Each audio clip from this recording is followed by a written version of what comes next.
Kamusta Scorpio? Welcome to Like a Tarot.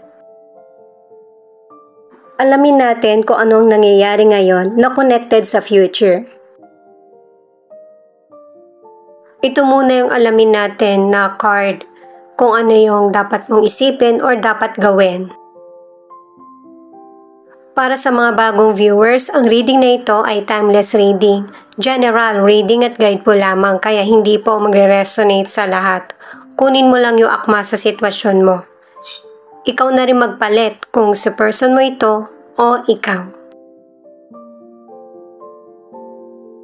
Ipinapakita ng card na ito yung spiritual growth, beauty, purity, transformation. May mga kalungkutan man dumating sa buhay mo, marami namang positive changes na mangyayari sa buhay mo. Nagre-represent din itong card na ito sa happiness, healing, at hope. Alamin naman natin dito sa tarot cards kung ano pa yung ibang detalye. At saka guys, kung kailan mo ito napanood, yun ang start ng 1 week reading para sa iyo.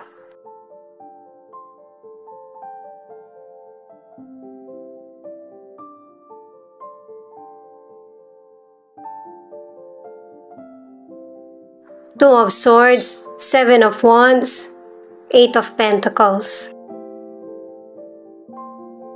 Pinapakita sa cards na merong nangyayaring sitwasyon sa buhay mo na merong pagdududa.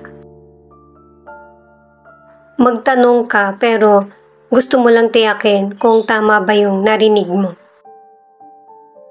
Kasi kahit naman hindi mo ungkatin yung sitwasyon, hindi naman magaling magtago ng sikreto yung person eh. Malalaman mo rin kung merong panlilinlang sa mga sinasabi niya at ginagawa. At saka kahit gumugulo ito sa isip mo, mababaling pa rin yung atensyon mo sa goals mo. Sa career o negosyo, napagkakatiwalaan ka kasi magaling yung diskarte mo at saka marami kang kaalaman. Ginagawa mo lang kung ano yung trabaho mo o kaya negosyo. Pero ang tingin ng iba sa'yo, ikaw yung threat sa kanila. May posibilidad na alam mo na yung ganitong sitwasyon. Kaya, pinoprotektahan mo yung sarili mo. At saka, ang ilan naman, hindi mo maasahan sa trabaho or negosyo mo. Kaya ikaw yung gumagawa lahat. Kung naghahanap ka man ng trabaho, ito yung magandang pagkakataon sa iyo kasi mahanap mo na ito. Yung trabaho na gusto mo talaga. Makikita ng mga kasamahan mo sa trabaho yung abilidad mo. Kaya may posibilidad na tumaas yung sweldo mo or ma-promote ka. Ang ilang single, hindi love ang priority mo. Gusto mong magkaroon ng improvement ang buhay mo. Pwedeng sa career, sa negosyo, o kaya yung makapag-ipon ka. Deserve mo na maging masaya. Kaya hayaan mo din yung sarili mo na ma-in love. Itong Knight of Wands ang nagsasabi na may mga biglaan kang desisyon, yung hindi mo ba napag-isipan. Kung nagawa mo na ito, iwasan na muling mangyari. Kasi ang inaakala mo, makakabuti na yung desisyon mo. Pero ito pa yung nagpapagulo sa isip mo or sitwasyon. Kung hindi ka sure sa desisyon mo, huwag mo munang sagutin. Para sa ilan na nasa relationship, nagkakaroon kayo ng problema ng person mo. Marami kasing nangyayari sa kanya na hindi niya pinapaalam sa iyo. Tapos wala pa siyang oras. Kaya nag-iisip ka kung kailangan bang magstay sa relasyon na ito or i-let go mo na lang siya. Hindi ka naman naghahanap ng perfect na relasyon. pero gusto mong malaman kung ano yung mga nangyayari at totoo. Two of Cups in reverse, Five of Pentacles, at Three of Pentacles.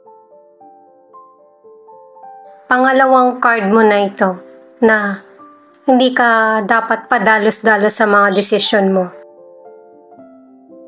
Pinag-iingat ka sa mga decisions mo at saka maging handa kung ano man yun na pagdesisyonan mo na. Tapusin mo ng maayos yung mga activities na napagdesisyonan mo or sinisimulan. Sa financial, ang ilan sa inyo, meron kang person na meron kayong kasunduan.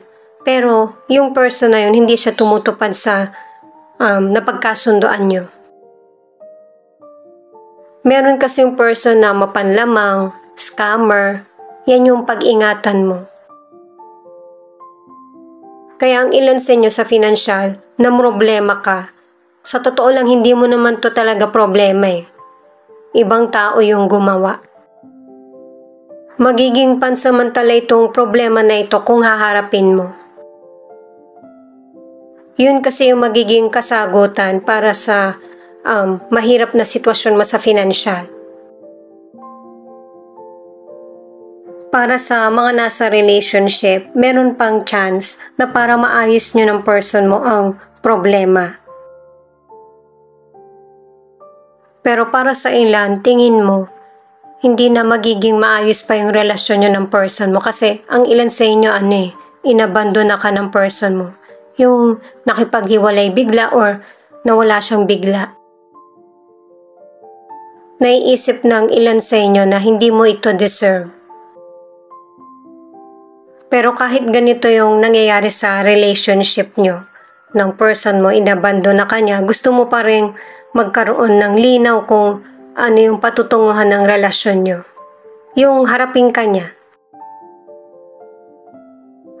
Kasi gusto mo klaro yung nangyayaring sitwasyon sa relasyon nyo. Kung magpapatuloy or hindi. At ang ilan kahit na nasa mahirap na sitwasyon ang relasyon nyo ng person mo, naayos nyo pa rin ito. The Hangman. Itong card na ito ang nagsasabi na mabuti kang tao. Kasi kahit na nasa mahirap na sitwasyon ka, meron kang pinagdaraanan, concerned ka pa rin sa mga tao sa paligid mo. At saka dinerecho na ng card na ito na hindi ka marunong tumanggi, kaya nagdidesisyon ka agad-agad. At ito yung panahon na makakaramdam ka na ng kapaguran na ikaw na lang ba palagi yung uunawa, yung ganun bang kaisipan. Kung bakit ito yung nasa isip mo kasi hindi ka na nagiging masaya.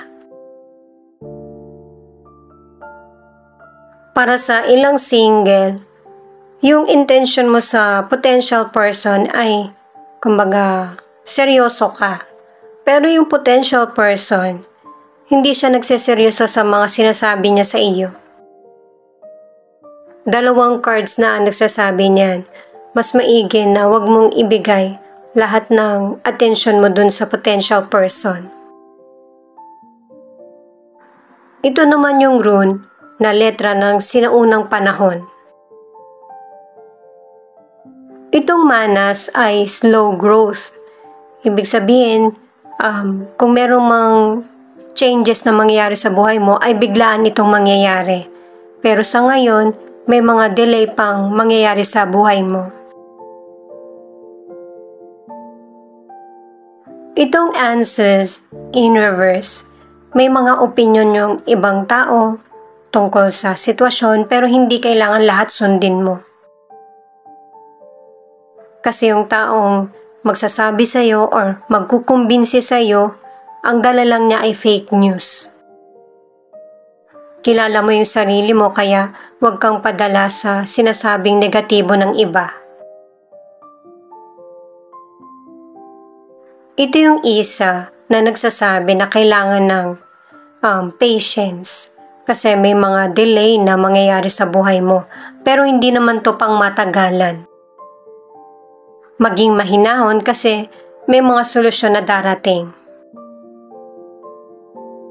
I-add ko lang para sa mga single na ang ilan sa inyo makikilala mo yung potential person dahil katrabaho mo siya or malapit lang sa lugar na tinitiran mo. At saka ang advice para sa ilan na nasa relationship na panatilihin na may teamwork at saka nagpapatuloy yung komunikasyon sa person.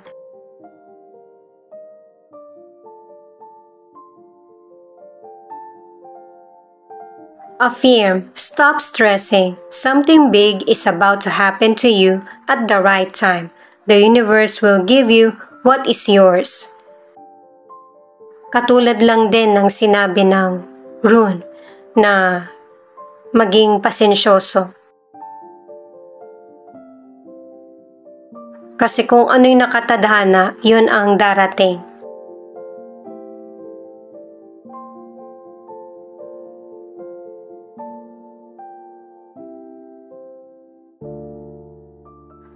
Ang mga cards mo ay The World, Knight of Swords at Four of Wands.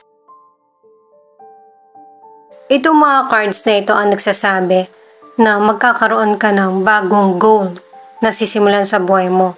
May posibilidad na magpalit ka ng trabaho na patungkol sa ibang lugar o ibang bansa. Marami kang magiging bagong kakilala at saka ang ilan sa inyo makakaranas ka ng mahirap na sitwasyon pero ang advice ng cards ay magkaroon ng clarity at saka kaalaman sa mga bawat sasabihin. Kailangan mo kasing harapin yung problema na dumarating sa iyo para hindi na to bumalik pa sa ibang panahon. Para sa kalusugan, ang ilan sa inyo ay good health. Pero may mga ilan na kailangan ipagpatuloy yung gamot na iniinom mo o kaya therapy. Kasi kung hindi ka susunod sa doktor, mas lalong mapapatagal yung paggaling mo. At para sa ilan, favorable yung magiging sagot sa kung ano na yung estado ng kalusugan mo. Para naman sa ilang single, yung potential person ay makikilala mo sa ibang bansa. Kahit na iwasan mo itong potential person, marami siyang koneksyon na connected din sa iyo. Kasi ang ilan sa inyo marami kang naging kaibigan habang nasa ibang lugar. Pinaglalapit din kayo ng tadhana para mas magkakilala. Para sa ilan na nasa relationship, nalagpasan nyo ng person mo yung mga problemang dumating sa relasyon. Nakadalawang cards na para sa celebration, pwedeng wedding o kaya patungkol sa baby. Itong additional card na Seven of Pentacles. Ipinapakita ng card na ito na hindi naman ibig sabihin nagpalit ka ng trabaho, hindi na sapat yung kinikita mo or yung trabaho mo hindi ka masaya. Gusto mo lang magkaroon ng pagbabago.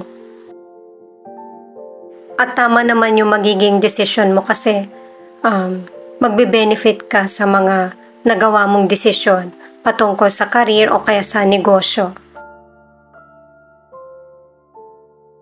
At saka sa relationship, kayo ng person mo, natututo na kayong i-analyze kung ano yung mga problema sa relasyon. Hindi na masyadong nagtatalo.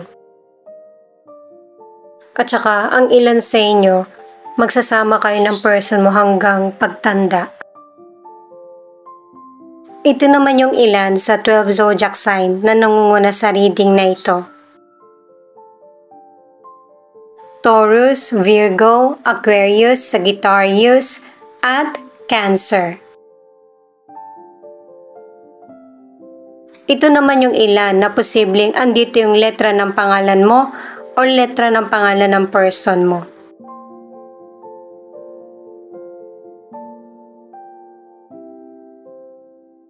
S, N, W, Q, O, U, Y, G, I, C.